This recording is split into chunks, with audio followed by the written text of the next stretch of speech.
Ladies and gentlemen, my name is TotalBiscuit. I'm here to ask and answer one simple question. WTF is Divekick? Divekick is a fighting game of sorts by Iron Galaxy, and I say of sorts for a very good reason. It's a game about diving and kicking. There are 2 buttons. That's it. 2 buttons. And those are the buttons that you must use in combination with each other in order to accomplish your particular goal, which is kicking the enemy player to death. Which will be done over the course of a best of 9 series. Sounds simple, it is, and then simultaneously isn't, and that's mostly down to the vastness of the character roster at this point. So, let's have a look at it, shall we? I tried this out at PAX, you might remember the video. I entered the Lang Zone, however the Lang Zone was not prepared. Entire crops were lost, it was a disaster for them. Didn't go well. So, I have 2 buttons right now. In this case, I've bound them to shift and shift. Why would I do that? Because the time that I played this game, we played it with special Divekick controllers, which only have these 2 giant buttons. On the keyboard, I picked the biggest buttons that made the most sense, because if I pick small buttons, it's possible that I may press the wrong button. Yeah? You understand the logic there. This makes it more likely that I'll strike the right thing. Unfortunately, for some reason, the response time isn't that good, and sometimes the buttons just don't even work on this menu. I don't even know why that is, I can't explain it, but I mean, you can hear it in the background, like me pressing that button.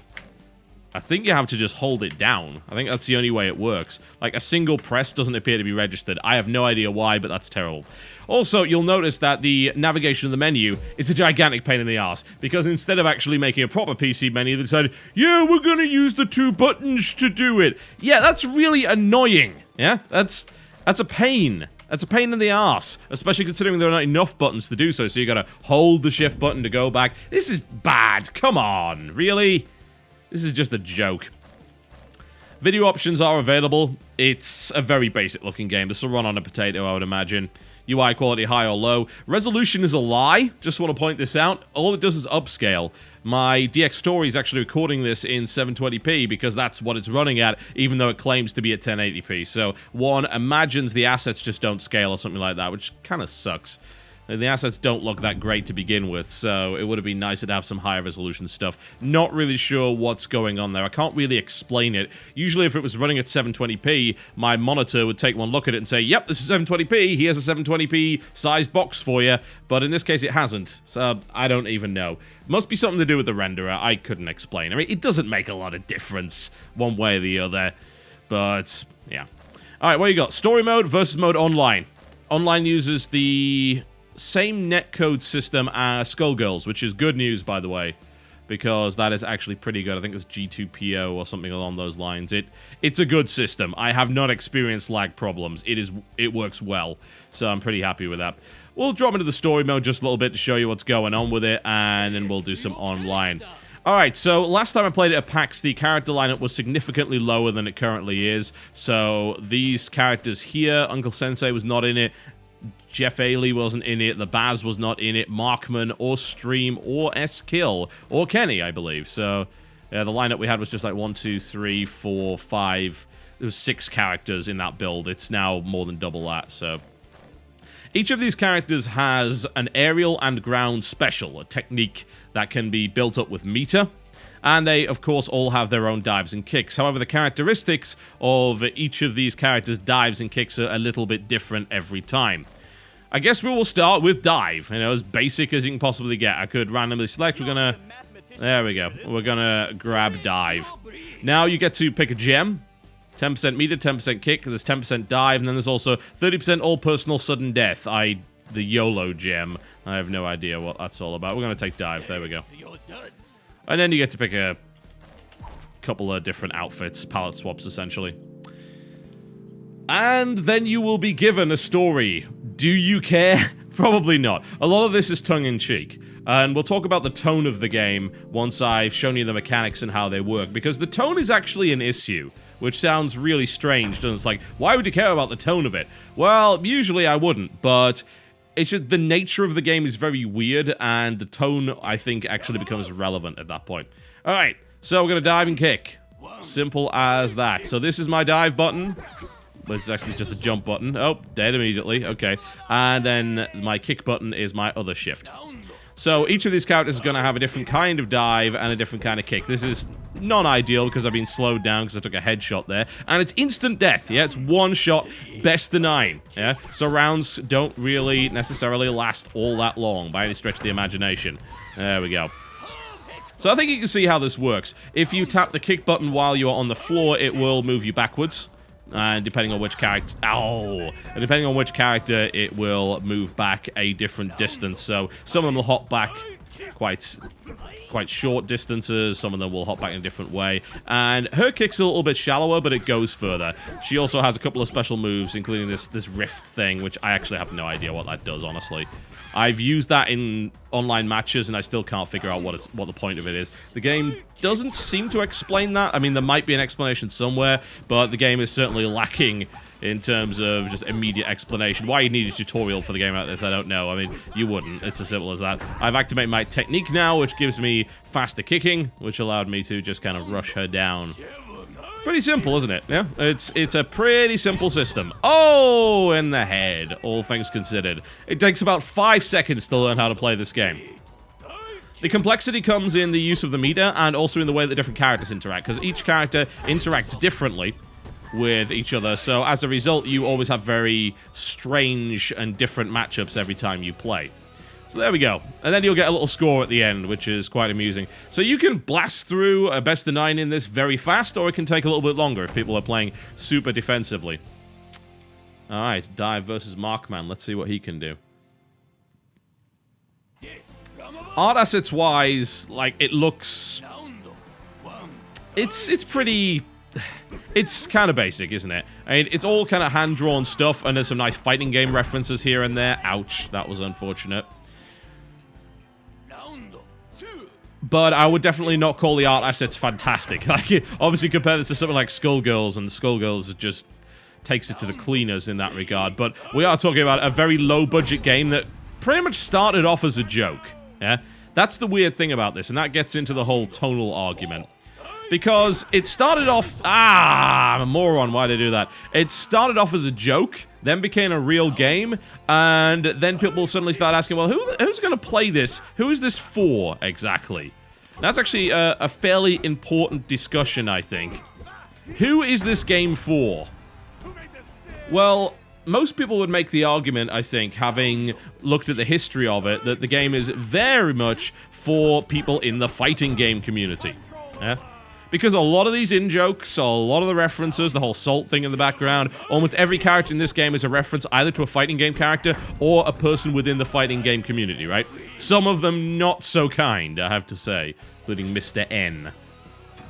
So it seems like this is aimed at people that are already into fighting games, but the weird thing about it is, obviously, since they've boiled the complexity down to effectively 0, and they've also got to this point where you can pick up the game in about 5 seconds flat, even if you haven't actually played any fighting games at all, it sits in this weird space, yeah?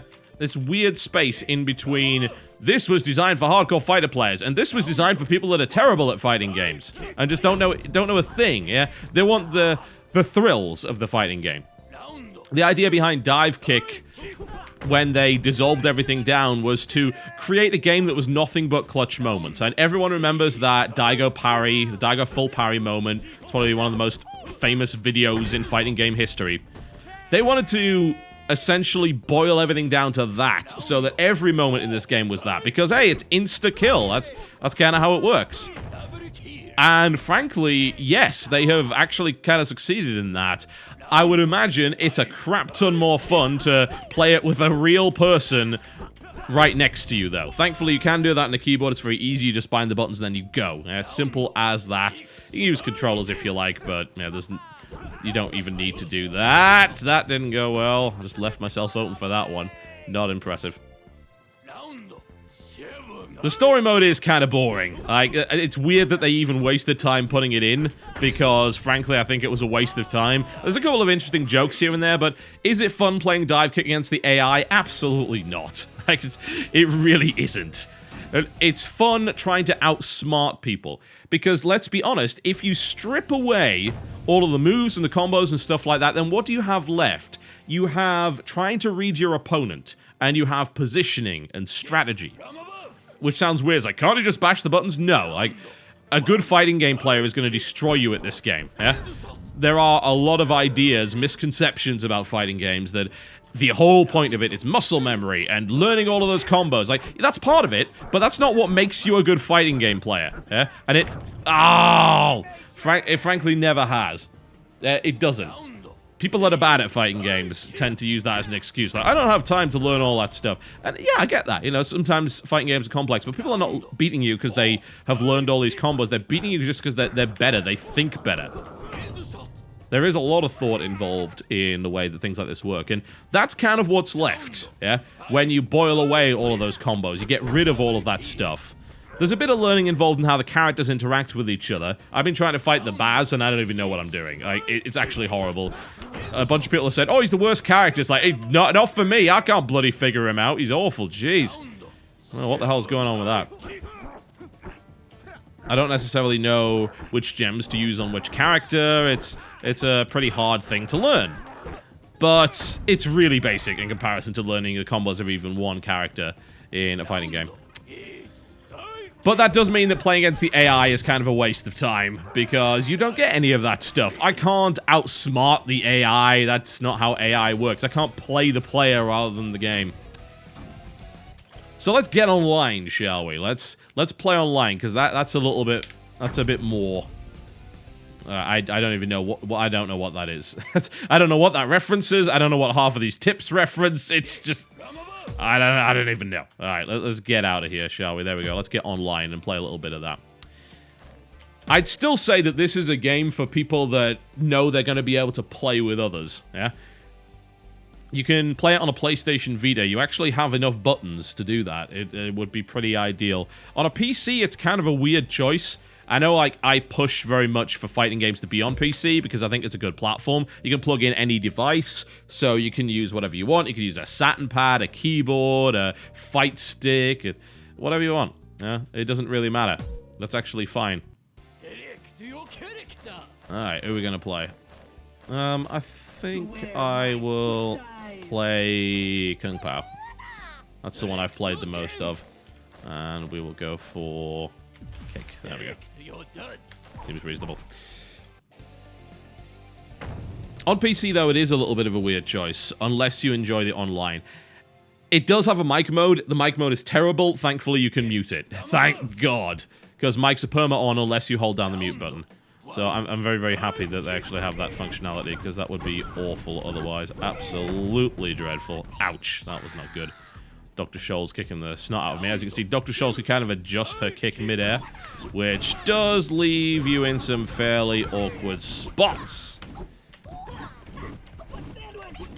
Oh, God, how did I miss that? That did not connect the way that I'd hoped. Oh, God, now she hovers. So you might notice that Dr. Scholl's is actually a direct reference to Dr. Doom from Marvel vs. Capcom. What? Oh, I guess there's a sudden death mechanic. Alright. Yeah, I've never actually gotten around to that point. So now I learned there's a sudden death mechanic, which I guess you've got to be the closest to the line in order to win. I actually had no idea that was the case. I'm probably gonna lose this pretty badly. Oh, Jesus. This is horrendous. You can get destroyed by a better player. And now, if I lose 5-0, it's gonna call me a fraud, because the game's a dick like that. Oh, you arsehole. Oh, Jesus, that was embarrassing. Let's just say the people that actually play on Ranked Ladder are pretty damn good at the game. I guess the amount of people that bought it was probably fairly limited. You can see my wins and loss ratio is pretty pathetic. But online, it's better online, but it's... Oh no, another Baz player. It most assuredly is not, however, a particularly fun game in comparison to sitting next to somebody. So I suppose the last thing to talk about is whether or not the game actually works outside of just being a bad joke, you know? Why do I keep losing people? Huh, that's so strange. I was trying to mute them. I was trying to mute that guy, but it actually kicked me right out. It's doing the same thing. This is weird. Huh. I'm not really sure what's going on right now. I played a decent number of matches and ranked, as you can see, and I didn't have problems before that. There we go. Ready up. Okay. Better. We'll go with Kung Pao again. There we go. Since I kind of know what I'm doing. I still don't know what Dimension Break actually does, but I guess I'll figure it out eventually. Now that guy can actually make himself more difficult to hit. He can kind of crouch and growl on the floor, which is pretty effective. Anyway, does the joke work? Is it even a good game? It's hard to say. Playing it online versus playing it with another person right next to you and having people watch and just getting super salty about everything. What the? How is he so fast? That, God. There you go, have some of that.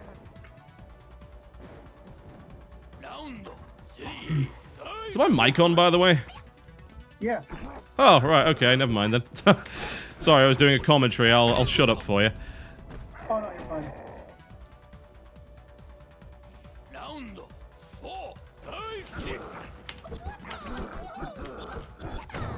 Oh, that was rough. Are you streaming or something? Recording for YouTube. Okay. So the last thing you want is me just filling your ears with nonsense. Alright. Oh. There we go. Never seen that before. I honestly don't even know what that does. Like, the dimension, I'm sure. Yeah, must be. I'm still trying to learn it. Get my ass handed to me. Oh, there we go. GG, well played. Well, there we go. So I guess the mics do work. It's weird, because I actually turned my mic off in Steam. I suppose it is bypassing that entirely. Alright. Okay, well, I'm not going to do any more then, because that's going to end up pestering people. I have this weird feelings about Divekick, honestly. I remember the time when I played it at PAX, and it was incredibly fun. And since then, like, the game's got a larger roster, which means that it is obviously a little bit more fun to... Oh, yeah. Why is it? It's weird it's asking me to do that again. So, as a result, it's got more depth to it, and it's got more replay value, because you'll be going up against more players. And more different kinds of fighting styles, which is cool. Don't get me wrong. It's kind of nice to see the story mode, even if it's absolutely pointless. But playing it online has a limited appeal to me, yeah? I'm glad the game exists, because there's going to be times when I'll be able to play it against people, and maybe, like, I'll be over on the... Interesting. I'm not really sure why I used that gem. That seemed like a pretty terrible idea. And I lose. GG. I probably shouldn't use the YOLO gem. I guess that's a bad idea. Oh, man. Let's just not, you know? Let's not do any of those things. Nice to meet you. Jesus, I'm such an idiot. There we go. There'll be times when I'm over on the West Coast with friends like the guys from Polaris, and we'll probably break out Divekick, and it'll be awesome. It'll be a great time. And then every other time, I most likely won't even load it up, because online play for me is not that compelling. I'm sure it will be for some people, but I don't care. Whoa, what the hell? Okay, he's got some interesting moves. I have no idea what I'm doing. But, you know, for this is not fun for me. It's a really cool game to play against people in real life. And oh, he's using different movesets from different characters. Okay, that's interesting. I have no idea. I still have no idea what I'm doing, but hey. Ah, jeez. This is terrible. I should have probably picked a character that wasn't so ridiculous. There we go, on the foot. Comeback is coming out. It's got some great clutch moments, and I think with friends it's going to be absolutely fantastic to play. It's going to be really fun.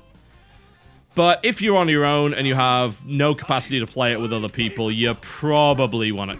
Yeah, you're most likely going to want to give it a miss. Like, it's... As cool a concept as it is, and as well executed as it is, it still does kind of rely on having people to play with. Maybe a regular online group might help, but against randoms, Not for me. Not for me, I'm afraid. But it's cool that it exists. I'm so happy that it exists. It's definitely not boring. Not at all. It's definitely not overly simplistic. Once again, not at all. Yes, that is mine. Thank you very much. Not at all. It's got a shocking amount of depth to it, and it's a really nice deconstruction of what fighting games actually are. Ideal for having a few people over and just immediately throwing on some random characters and having a good time, and then having people watch you and scream at you, and you can see where it would be appealing. I guess, as it turns out, PC was just a little bit of a difficult platform for it. But hey, what the... I have no idea what I just did, but I like it.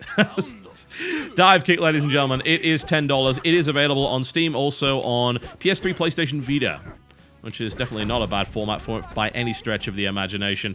I believe you can play on the same Vita, which is a pretty damn cool experience. You can turn your Vita into a portable Divekick arcade machine with a very, very small screen. But there you go. What? Oh, this guy! My name's been TotalBiscuit. Thank you very much for watching the rather confusing mess, wonderful confusing mess that is Divekick. I'll see you next time.